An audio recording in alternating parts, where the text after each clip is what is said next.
प्यारे बच्चों नमस्कार। एजुकेशन स्कूल परिवार में आपका स्वागत है। हम एसएससी जीडी के प्रीवियस पेपर सोल्व कर रहे थे। आज हम 23 जनवरी 2023 सेकंड शिफ्ट के क्वेश्चन सोल्व करेंगे। क्वेश्चन नंबर 1, एक यदि ऊंचाई h और त्रिज्या r के एक ठोस लंबवर्तीय बेलन का वक्र पृष्ठीय क्षेत्रफल उसके कुल पृष्ठीय क्षेत्रफल का 1/3 है, तो h और r में संबंध बताना है हमें। तो देखो भाई क्या बता रखा है, एक कुल लंबवर्तीय बेलन है, उसका वक्र पृष्ठीय क्षेत्रफल क्या है, उसके कुल पृष्ठीय क्षेत्रफल का 1/3 है।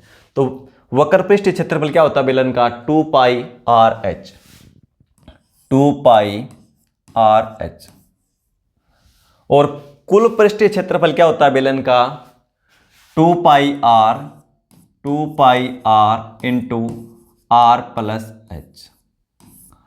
r क्या यहाँ पे रेडियस त्रिज्या, h ऊंचाई, और r की वैल्यू क्या दे रखी है क्वेश्चन में r, और h की वैल्यू h दे रखी है। क्या बता रखा है, इसका 1/3 है, यानी इसको हम 3 से भाग कर दें तो अब क्या है, दोनों बराबर है। मैंने इसका 1/3 कर दिया, अब क्या है, दोनों बराबर हैं। तो इसको सोल्व कर दो। अब देखो 2πr, इसमें भी है 2πr, कैंसिल हो जाएगा। अब 3 साइड भाग में, इस साइड जाएगा तो गुणा में, 3 को गुणा से h से गुणा करेंगे, 3h बराबर r प्लस h है। ठीक है, अब h इस साइड आएगा तो माइनस का क्या हो जाएगा, 2h बराबर r। पूछा h किसके बराबर होगा, तो 2 को साइड ले जाओ, h बराबर r बटा 2। ठीक है, h बराबर r बटा 2। तो कौन से ऑप्शन में, ऑप्शन डी में है। क्वेश्चन नंबर 2, 625 मीटर की एक वृत्तीय दौड़ में a और b एक ही बिंदु से एक ही समय और क्रमशः 90 किलोमीटर पर आवर और 72 किलोमीटर पर आवर की चाल से दौड़ना शुरू करते हैं। यदि वे एक ही दिशा में दौड़ रहे हैं तो वे ट्रैक पर पहली बार फिर से कितने समय बाद मिलेंगे। वे वृत्ताकार ट्रैक है, 625 मीटर इसकी सरकमफ्रेंस यानी परिधि है 625 मीटर। यहाँ से दौड़ना शुरू करते हैं ए और बी, उनकी चाल दे रखी है 90 किलोमीटर पर आवर और 72 किलोमीटर पर आवर, एक ही दिशा में और एक ही समय। मान लो इस दिशा में दौड़ना शुरू करते हैं, तो ये देख लेंगे भाई दोनों अलग अलग चक्कर कितने समय में पूरा करते हैं। ठीक है, तो ए का देखो क्या हो जाएगा, दूरी बटा चाल, दूरी है 625 बटा में चाल है कि क्या है 90 किलोमीटर पर आवर, ये मीटर में है, तो इसको भी क्या करेंगे मीटर पर सेकंड में बदल लेंगे चाल को।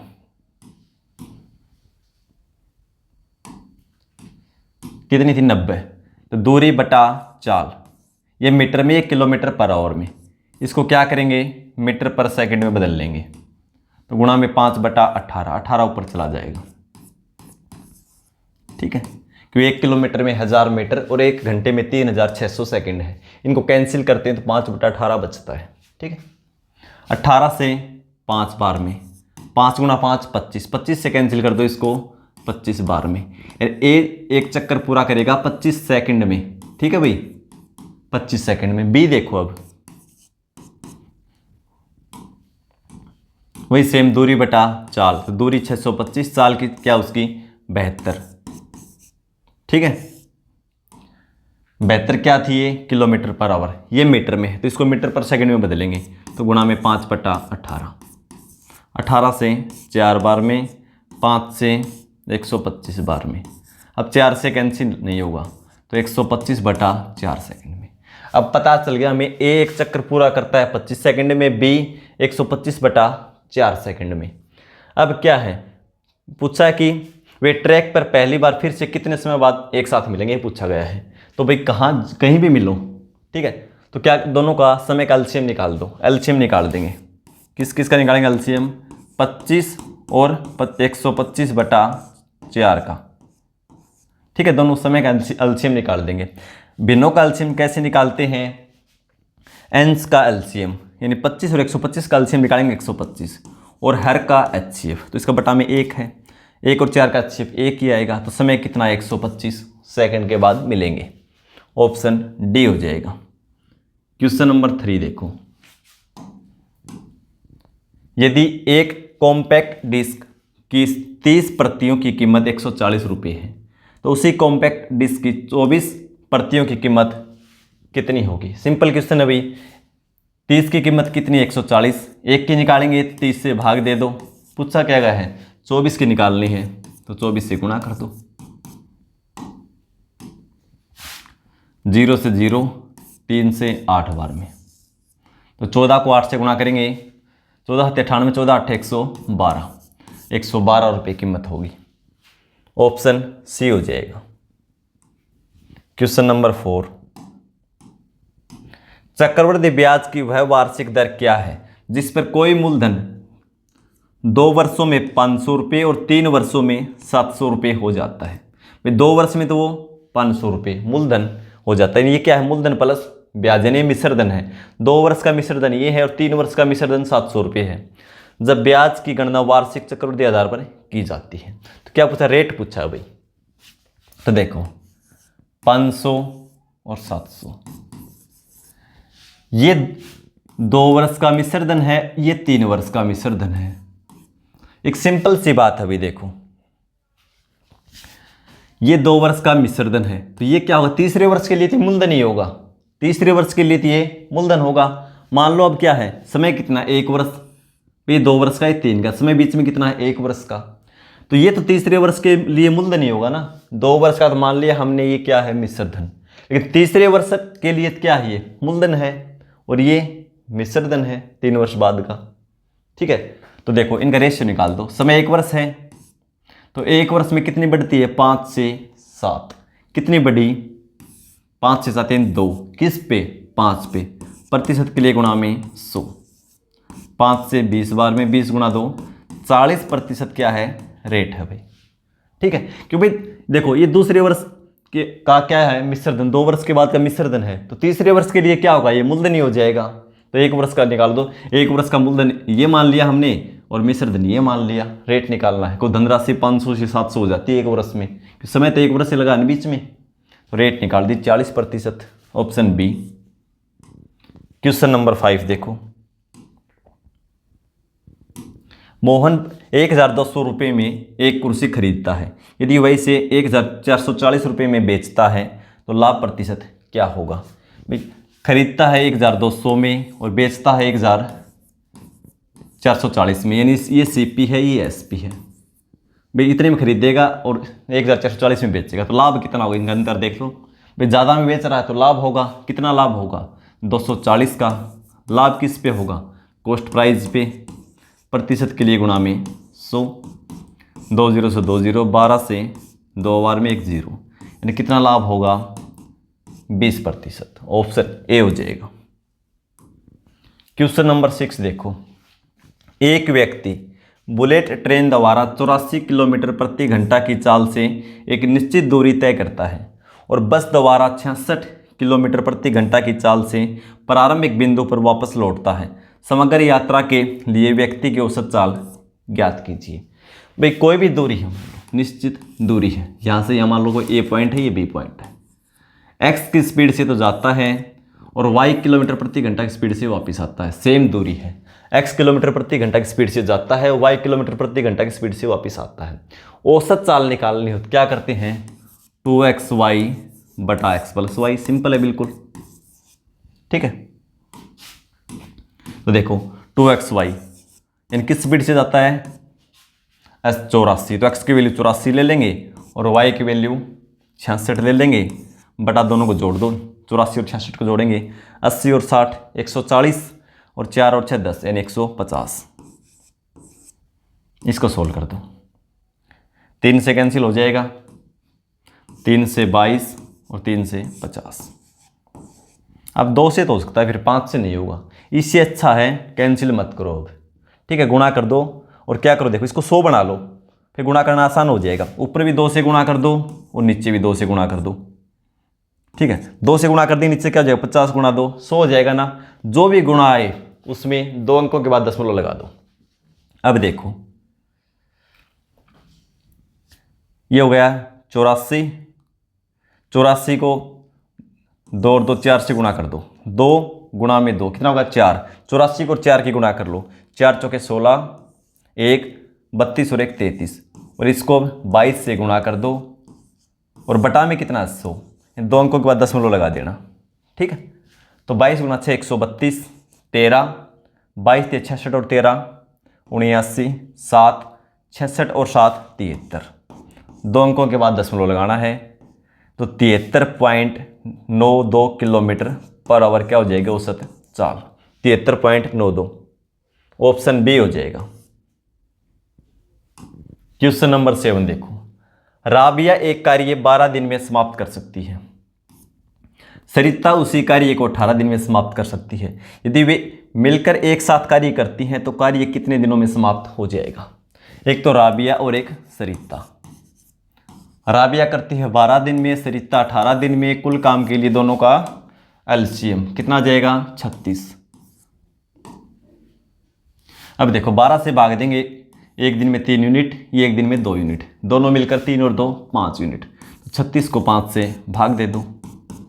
ठीक है, 5 7 35, बचेगा 1, 7 सही 1/2 दिन में दोनों मिलकर कर देंगे, 7 सही 1/2।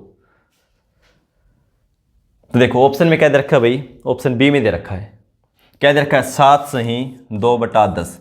भाई एसएससी जीडी का क्वेश्चन है, इसी तरह दे रखा है, इसी तरह टाइप कर रखा है उसने आपको पजल करने के लिए। तो इसमें देखो क्या किया इसने, 7 सही 2/10, इसको सोल्व करेंगे तो देखो 2 से कैंसिल एक बार में, ये 2 से 5, ये आएगा सेम, तो 7 सही 1/2 और 7 सही 2/10 एक ही चीज़ है।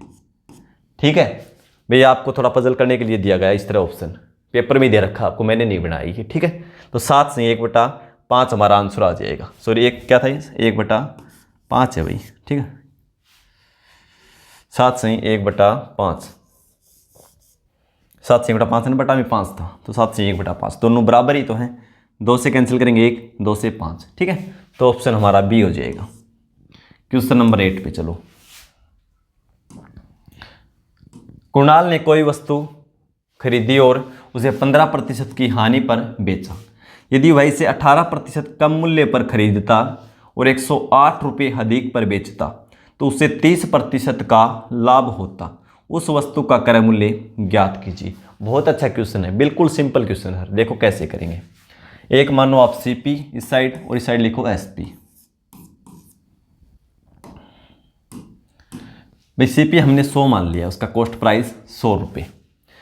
क्या बोलता है, उसे 15% की हानि पर बेचा। 15% हानि निकालेंगे इसकी, तो ये वैल्यू अपने आप में 100%, 15% कम कर देंगे यानी 85%, और इसका 85% निकालेंगे तो 85। ये वस्तु को हमने 100 में खरीदा और 85 रुपये में बेच दिया।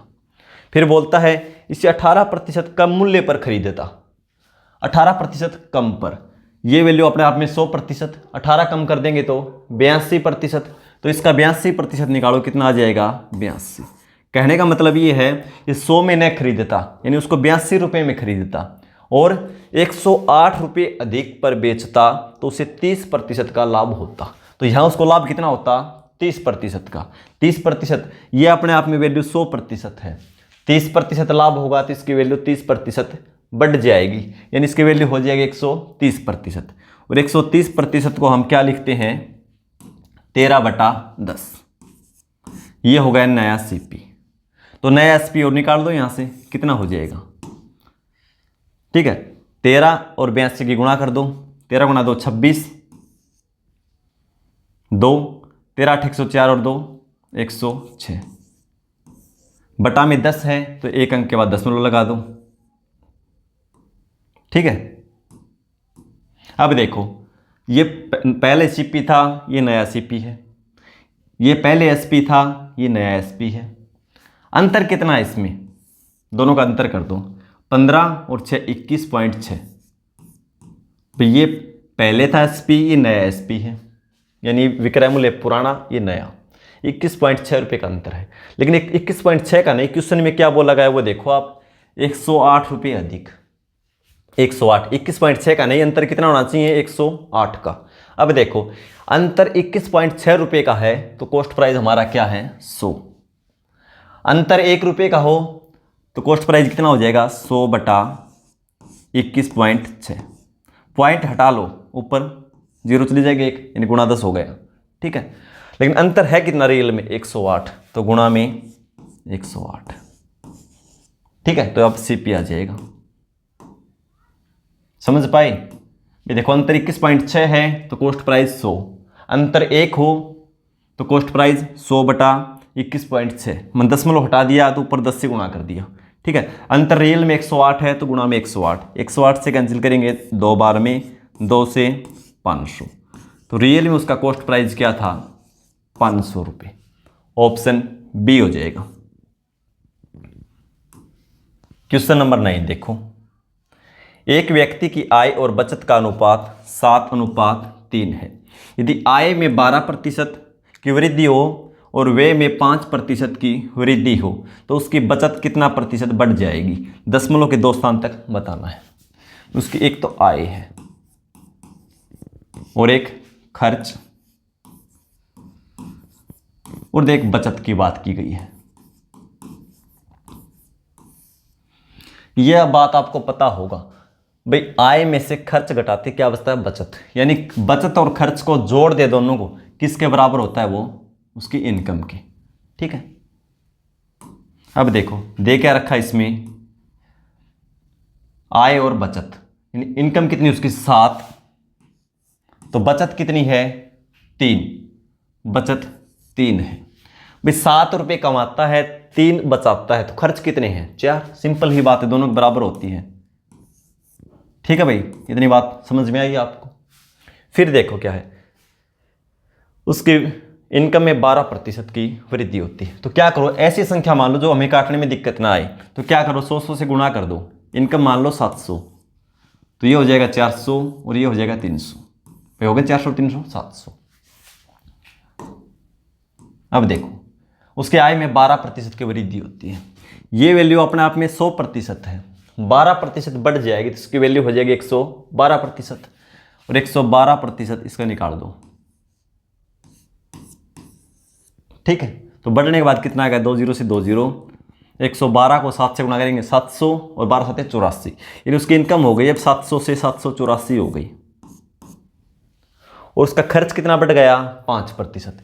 ये वैल्यू अपने आप में कितनी है 100%, और अब हो जाएगी 105, 5 बढ़ जाएगा तो 2 जीरो से 2 जीरो हटा दो, 105 को 4 से गुणा करेंगे 420, यानी 420 रुपये खर्च हो गया भाई। देखो उसकी इनकम 784 है, खर्च कितना है 420, तो बचत निकाल सकते हैं, इसमें से खर्च घटा दो, इनकम में से 784 में से 400 घटा दो, क्या जाएगी उसकी बचत कितनी है देखो 4, 8 में से 2 जाएगा 6 और 7 में से 4 3 भाई। 420 खर्च करता है तो 364 बचाता भी है।